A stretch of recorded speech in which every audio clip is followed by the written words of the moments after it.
దయచేసి అందరూ వెడల్పుగా అయిపోయి కూర్చోండి. దయచేసి వెడల్పుగా కూర్చోవాలి. దయచేసి అందరూ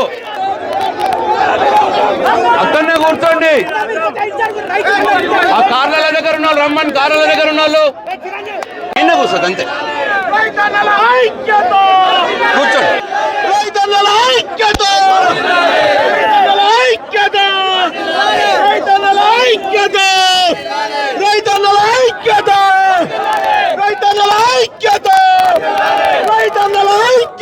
కూడా బాధతో ఇవాళ రోడ్ ఎక్కడం జరిగింది. ఇవాళ బాల్కొండ నియోజకవర్గంలో 47,070 మంది అర్హులైన రైతులు ఉంటే కేవలం 15,800 మందికి మాత్రమే రుణమాఫీ జరిగింది. ఇంకా 31,200 మందికి రుణమాఫీ జరగాల్సి ఉంది. కాబట్టే ఈ కోపము, ఈ ఆగ్రహము రైతులు ఇట్లా కనిపిస్తూ ఉన్నది. మరి ఎంత అన్యాయం అంటే 3 సార్లు మోసం చేసి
పాలన